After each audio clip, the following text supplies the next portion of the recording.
All right, Happy New Year, everybody. It is Jay again, and I've been wanting to do this video for a while, so now is as good a time as any, I suppose.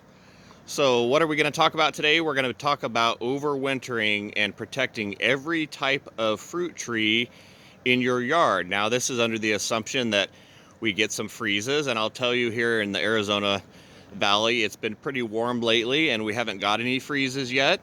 We may be due for, say 2 or 3 before winter's over, but our climate's changing down here quite a bit, and it seems like we've got a few mild winters here in a row, but this is under the assumption that it's going to get very cold in your area and you need to frost protect or protect some of your fruit trees, assuming we get down into freezing temperatures. Now, we do get as cold as 28 degrees here, but it's usually not for very many hours, not enough hours for me to actually get out here and cover the plants anymore, but that's still something we're going to talk about.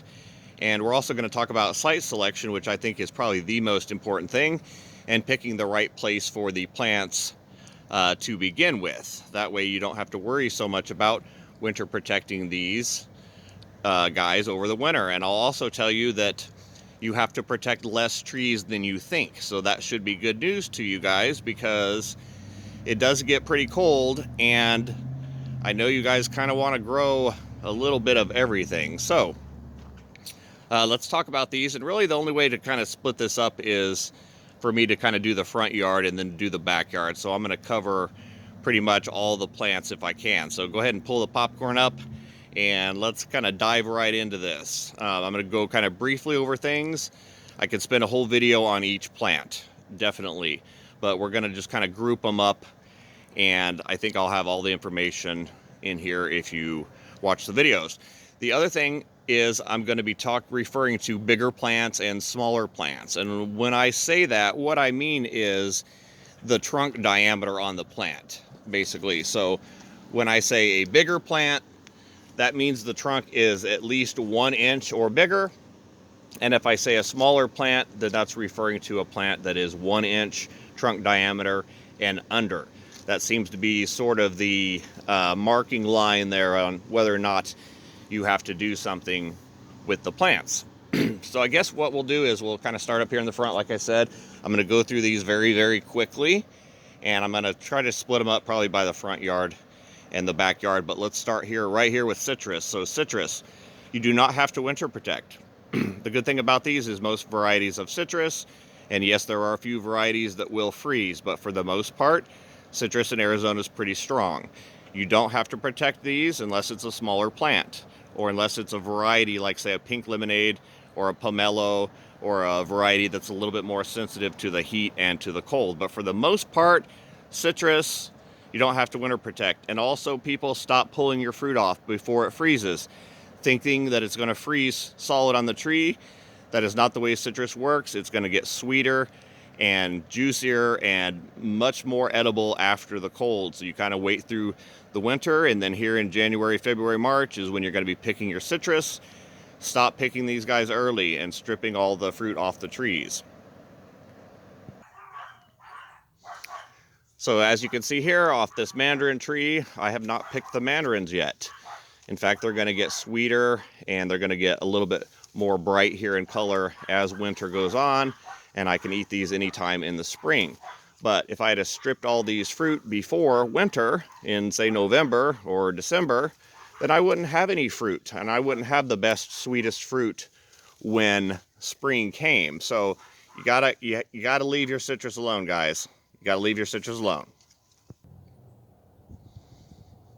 Okay, olives. So olives, you do not have to winter protect.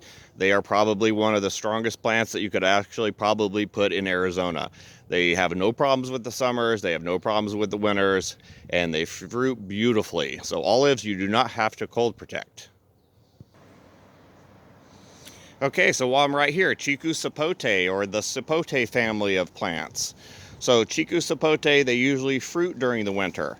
So these I do not cold protect as long as they are a larger specimen, larger plant. The smaller ones, yes, you would want to cold protect them, but as they get a little bit larger, like you can see, this one here is about 6 feet tall, and growing and blooming and fruiting. So if I cold protect him, I won't get any fruit. Same as the rose apple behind him. The rose apple, you do not cold protect or you will not get any fruit this next year. He's tucked up next to the house here where it's nice and warm. So like I said, placement is much more important. If you have one in a pot, you can always drag them up next to your home, okay? Starfruit. As long as they're a larger specimen, you do not cold protect these. If they're bigger, they're fruiting right now, and you will lose the fruit if you cold protect these, wrap these guys up, basically. Same with the mangoes. As long as it's a larger specimen, mango, you do not cold protect these. So these, you just have them placed next to a warm area up near your home is a nice place. Or as you can kind of see out here in the front yard, I've got them kind of real close to the house. Even if they're in a pot, they're still kind of drug up close to the house, as you can kind of see by all these here, which I'll kind of go in here in a minute. So mangoes, larger tree, do not cold protect, they fruit in the wintertime. Longan, I've got a nice bigger one in the back we'll go over next. So the longans, you do not have to cold protect as long as they are larger. They are actively growing right now. This is their current grow season. So when you wrap these up and cold protect them, you end up stifling all the growth and you won't get any new growth or fruit. It's kind of funny, still got some fruit on him. So longans, don't have to worry about those so much. Mangoes, here's another nice big one. Of course, I'm not going to cold protect this one or this other big one next to it. Don't have to worry about those. Ice cream bean. Ice cream bean, you do not have to cold protect. In fact, this is their growing season. These things are just absolutely beautiful. Stunning. Look at all this new growth on it. So these kind of grow during this cooler time period. So ice cream bean, you don't have to cold protect as long as they're larger. A small one, you will have to cold protect. Let's see, what do we got here? Citrus. Yeah, citrus. Leave all your citrus on there so you can actually get them to ripen up. Figs, which we'll go over way more in the back. Figs, you do not have to cold protect. They are going to go dormant, hopefully, and lose all their leaves. That is the goal, is that they don't keep any of these leaves at all whatsoever. So figs, you do not have to cold protect because they're going to go to sticks. They're going to go dormant. Curry trees. I've got a lot of curry trees around here. Curry trees are pretty strong and you do not have to cold protect these. They are in the citrus family and they do just fine through the winter. They're going to defoliate a little bit and then they're going to start growing when it warms up in the summer again. So curry, you do not have to cold protect. Mulberries. Mulberries, you do not have to cold protect because they go dormant. So as you can see by this one here, he's losing all of his leaves and he's going to go to sleep here and probably wake up real soon. See all your citrus. Look at these oranges. Just beautiful. Beautiful. Not picked. Not picked, guys. Let's see here. Barbados cherries. We'll go over a couple more of these. Barbados cherries, you do have to cold protect a little bit. So as a bigger bush, like these here, these are 6-7 foot tall. These I don't have to worry about because they're larger, a little bit of a larger trunk, as you can kind of see down in here. But if this was a smaller Barbados cherry, you would want to cold protect. It's mainly your tropicals, guys, if you sort of think about it that way. Okay. Even a lot of your evergreens, you don't have to cold protect. Okay. So get over here. We'll talk about dragon fruit a little bit. So dragon fruit, you do have to cold protect. So what happens with these is the tips end up getting frozen. So all these new little tips, grow tips that you see coming off the edge here, these usually end up getting frozen if it gets really, really cold. And so it helps to kind of wrap these guys up in a blanket and keep them a little bit warm. So you will get fruit on them again in the spring. So I have multiple varieties of different plants in the yard, but they all follow the same rules. So you see here's another mulberry. He's starting to go dormant. Strawberry guavas. So strawberry guavas, you do not have to cold protect. This is their grow season, so they're going to look really good right now. This doesn't cover all guavas, but it does cover the Cattleya guavas, which is the strawberry guava and the lemon guava. These look beautiful this time of year, and they are actively growing and kind of reaching for the sun here. So strawberry guavas, you do not have to cold protect. Let's see what else. Stone fruit, apricots, you do not have to cold protect. They go dormant in the winter, like you see this one here. In fact, all your stone fruits are going to go dormant. So this is apricot, as you can see, he's gone dormant. The big nectarine behind him has gone dormant. And come over here to star fruit. See, now this is a larger specimen. This is a larger tree. And this one is full of fruit. As you can see here, and here, and here, and here, and here, and here, and there. More back there. So the star fruit, if you cold protect them, they will lose all their fruit, and they will lose a lot of their leaves. So unfortunately, this is one where if it's a smaller plant, you need to cold protect it. If it's larger, you don't have to worry about it. All right, bananas. So bananas could have a video pretty much all on their own, but let's put it this way. Let me get back a little further. So the larger ones, let's call these your full-size bananas. And you can see they're actually throwing new leaves up there. Brand new green leaves here in the middle of winter. He's got one there, and this one's got one here. So with the larger bananas, what you do with them is they're going to exceed the height of your house. So how do you cold protect these? Well, what you do is you do not remove those old leaves. Leave those old leaves on there. See how they're kind of falling down like this, right?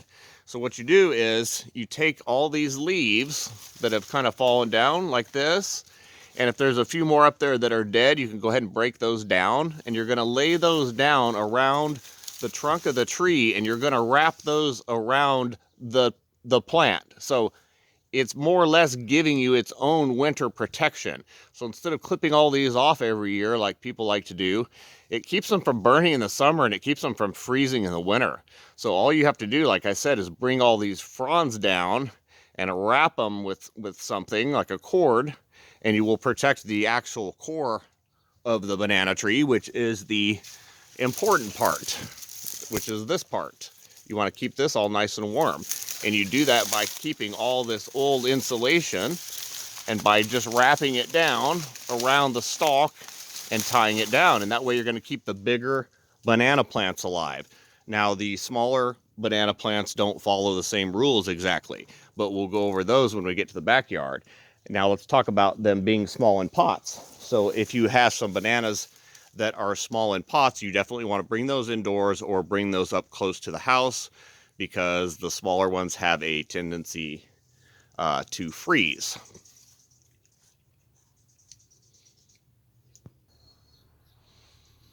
Okay, guavas. So guavas, you do have to cold protect when they're smaller. And I talked about the Cattleya guava just a minute ago, and now we're into the tropical guavas. So you can see that this one's gotten quite large. This is a huge, let's call this a shade tree guava here now, because it is quite large and above my house here.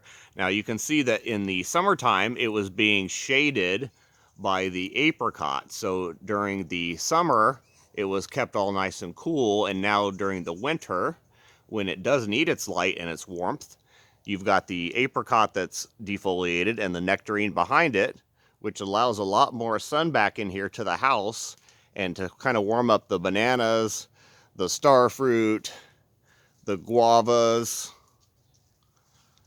the mangoes that are up here right next to the house.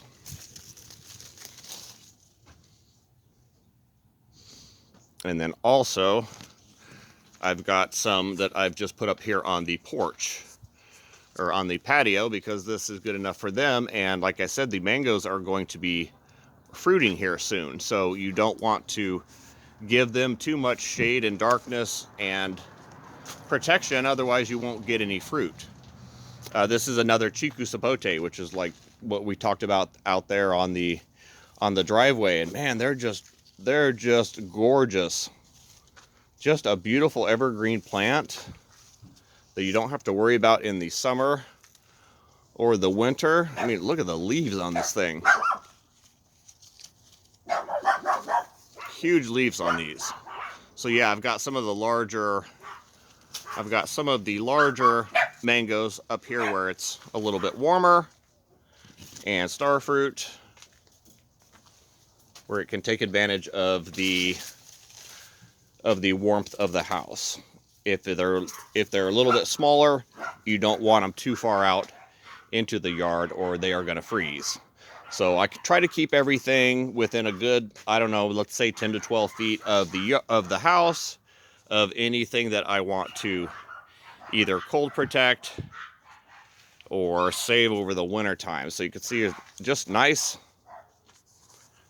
green still over the winter. That's kind of what you want to achieve, is a little bit of mixture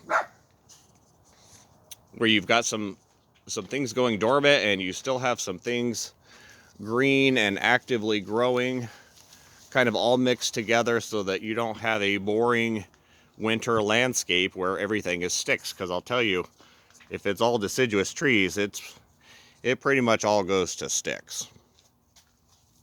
Avocados, I guess, while I'm right here next to this one. So avocados, I've never cold protected them, and I've never had a problem with any of them.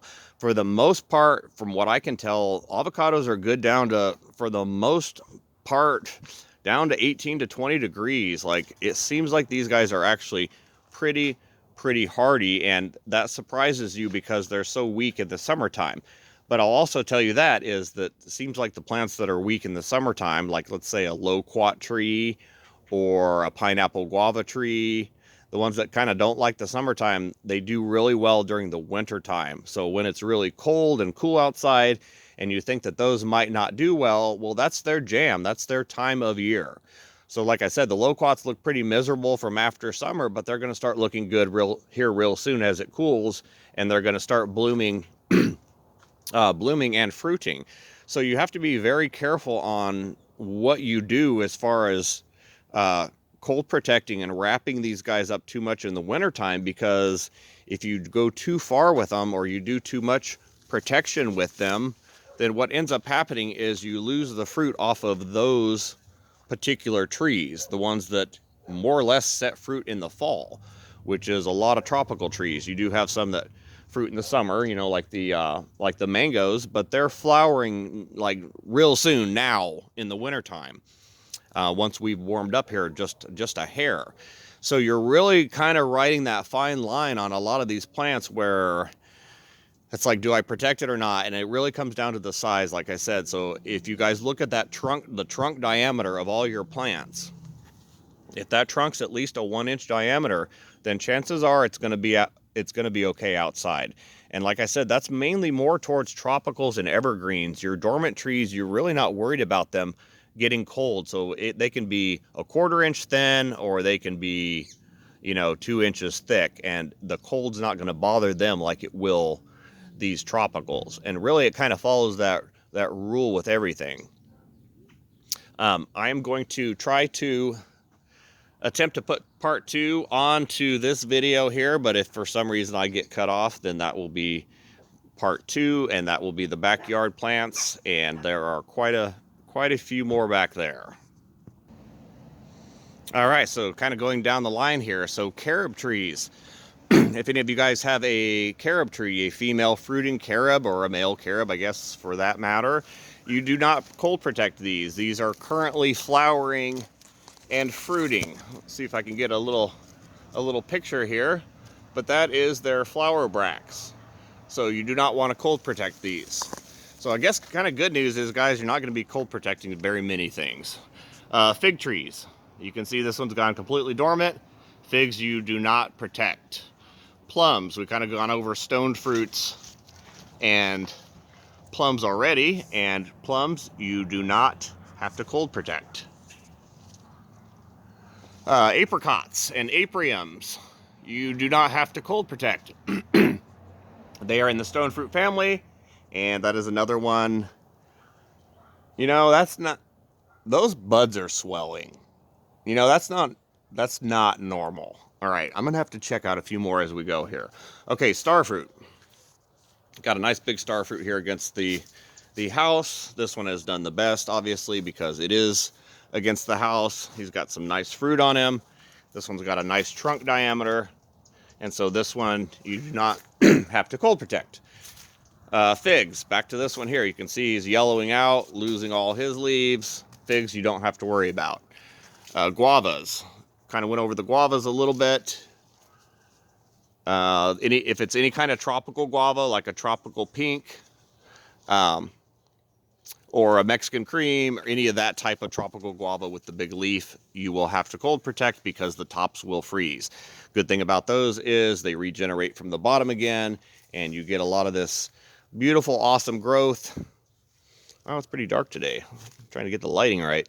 You'll get all this beautiful new growth coming from the bottom, and then they will refruit from the bottom. Here's another beautiful strawberry guava right next to it. You can see all the new growth on him. And if you cold protect him, like I said, you wrap him with too much protection, then you will not get any fruit.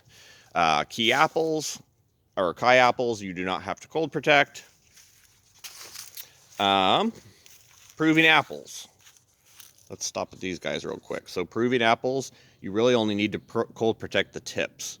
So you can kind of see this new growing tip out here on the end. You can just put a styrofoam cup over the growing tips, and you should be okay with your approving apples. Peaches, another stone fruit. You don't have to worry about cold protecting. Pears, Asian pear, same thing. They go to sticks, you do not have to cold protect them. Citrus, green as ever. Pomegranates, well, I'm right here in front of one. Several behind me here. So pomegranates, they go dormant in the winter. You do not have to cold protect them. Apples, you do not have to cold protect. In fact, they need more cold than they probably ever really get. So they are just now starting to go dormant. You can see they kind of start from the bottom, work their way up with their yellow leaves, and then eventually lose the leaves at the end. Assuming we get cold enough. It's probably not going to get cold enough. These probably won't defoliate on the ends because that's pretty green and that's kind of pretty actively growing. So the apples, it may not get cold enough to defoliate them, but they will still bloom and flower and fruit. In fact, I will probably end up trimming the ends off of these to make that happen. Okay, let's see what else is back in here. Citrus, we got kumquats. Of course, you don't want to take those off. Plums go dormant, stone fruits, peaches, all those follow the same rules, guys. Let's get over into let's talk about the rainbow eucalyptus real quick. So rainbow eucalyptus right now is their flowering and blooming season. So they are currently lit up there with blooms and flowers. And so if it's a small tree, protect him. He will freeze. If he's a larger tree, then he needs the sun and the space, and he will bloom beautifully for you in the winter like this one currently is. A bunch of dragon fruit behind it. It follows the same rules as the one in the front. And you would keep that smaller plant, you would keep that nice and warm. Back in here, I don't worry about too much. So we've got a mango back here. Don't worry about it. Fig's gone dormant. Jacaranda, which is another beautiful shade tree, much like the rainbow eucalyptus. You don't have to cold protect these. They're going to go semi-dormant. Same with the Hong Kong orchid trees. They're going to go semi-dormant and lose kind of half their leaves. Mangoes, we don't worry about so much of these guys. Now you can kind of see as looking out here, everything's gone to sticks for the most part. So a lot of these are deciduous trees. There's a few pears that have yet to turn, but for the most part, all the other pears have turned. Like, look at this color. Like, these leaves are just, if I can get in the sunlight here today, these leaves are just beautiful. So it's really nice to have some actual fall color out here and to have the changing of the season leaves. These pears are just, oh man, they just look so cool when they're lit up by the sun. Look at that, guys. It's hard hard to explain, but it's really nice to get some fall color in your yard. So let's go through these real quick. Pears don't protect. Olives don't protect. I've got pomegranates back here, don't protect. Citrus don't protect. Suriname cherries do not protect. They are also a cold weather tropical cherry tree. You can kind of see these. They're sort of actively growing out here, even though it's been really cold lately. And this is a really small plant too. This is not a larger one, so you would expect him to be a little bit zapped from the cold. Citrus leave alone. Apples, like I said, they are sort of turning, let's call it. You can kind of see they go from the bottom up, and they're going to lose all these bottom leaves, and chances are they won't lose the top, which you will need to prune out unless you want a bunch of naked branches on your apples for the next 2 or 3 years, because that's what ends up happening. It loses all these leaves. You keep the top part, which is called a tassel, and then it just keeps kind of growing from there. If you don't want a lot of that heat accumulation racking up and building up on your apple trees, you can always clip these off, the green growth, and then you can get some growth from a lot lower, and it won't be so susceptible to not fruiting because of your chill hours. So apples, they need the cold, okay? Mulberry, big one above me, do not cold protect. He is just fine. Mangoes, a lot of mangoes back here, so I kind of already went over those guys. Macadamia nuts, or any of your nut trees. This is an evergreen nut tree, the macadamia nut, so this one you don't have to worry about cold protecting. The pecan we'll get to here in just a moment. Chiku sapote, here's another one. I've got him sort of all over the property, and you can see he's got his new buds. Well, maybe you can see. I can zoom in here. He's got his new fruit on him and his new buds and blooms. So you can't do too much to these guys. Like I said, you stress them out one way or another, right? Curry looks beautiful back here. Oh, it is really dark back here today. It's hard to get the light the way I want it. Curry trees, they look just beautiful back here. Nice and green and lush. In fact, it really looks good back here. Everything's nice and green. More dragon fruit. Peanut butter fruit is also one that fruits right now. So it's like you want to cold protect it because it's a tropical, but you don't, because then you won't get any fruit. So you can see here, he's blooming. So peanut butter fruit is also one that fruits during the fall. Black sapote, or chocolate pudding fruit. You don't protect, he's got fruit on him. You can see here, and he's got these little guys kind of going all the way up the tree. They're kind of hard to see. Longans. There's another nice big longan back here. And I just saw some new growth on him yesterday. So you can see the new growth right here.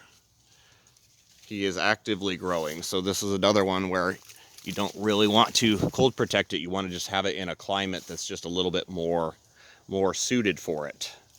He's got a bunch of new growth coming on. See all those guys there? Yeah, so that way you can also keep some green during the winter time, guys.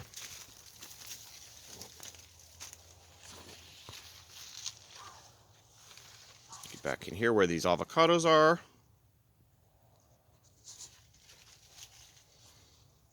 See, these guys are a little bit smaller, but they're also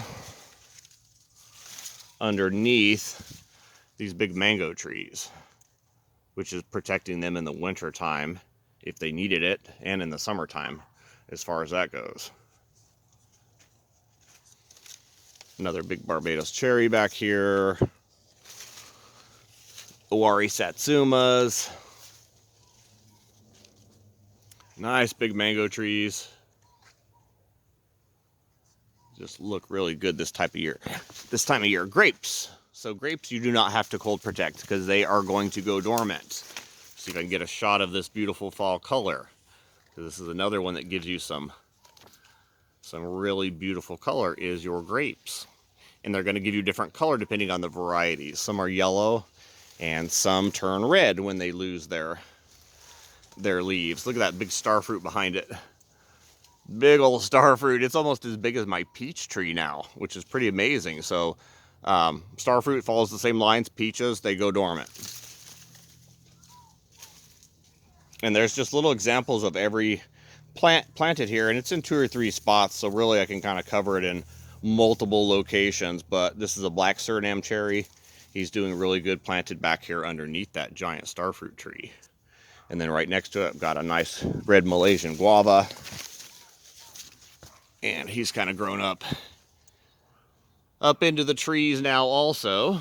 And then there's another really big chiku back here. Look at this guy. But also blooming and fruiting. Man, the mangoes just look really good. They're kind of poking out everywhere. I've got 60 varieties here. And look at the leaves, man. Look at that beautiful, beautiful green leaves for Arizona, and just have gone through the summer. And now they've got a lot more light because the peach tree above them has gone dormant. So now these mangoes get all their winter light, and they're going to start. Man, they're all 9 feet or tall plus. This is incredible. Finger limes. So finger limes, when they are a smaller specimen, that is one that you do want to cold protect. The small finger limes don't make it. Now this is a bigger one. He's going on like 9 foot, which is what the top of that screen is there. So this is one I'm not really too worried about. Let's cover the dwarf bananas since I'm back here, since we were talking about dwarf. So they kind of save themselves if you leave them as a nice big clump like this. So you can see there's multiple plants in here, and they're just really close to each other. Everybody's just more or less touching the next. And as you look up through here, you can see everybody has plenty of light, and everybody is also protecting sort of the next one down. So the way to protect the dwarf bananas is to leave them in a much bigger clump so that they all sort of shade, and that frost can't get in through all this network of leaves and mess to get down here to actually zap the banana plants. So those will be safe at least. And so that's a good way to protect the dwarf bananas. The large ones, like I said, you wrap them. If they're smaller, you put them inside. That covers bananas completely. Persimmons. Persimmons are also going to go dormant. You can see this one here is. They need a lot of chill hours. They like the cold, so make sure that they do, in fact, go dormant. And it's kind of funny seeing things that are dormant right next to things that aren't. So the stuff that goes dormant has gotten enough cold in order to go dormant, but not cold enough to kill the stuff that's right near it that's green and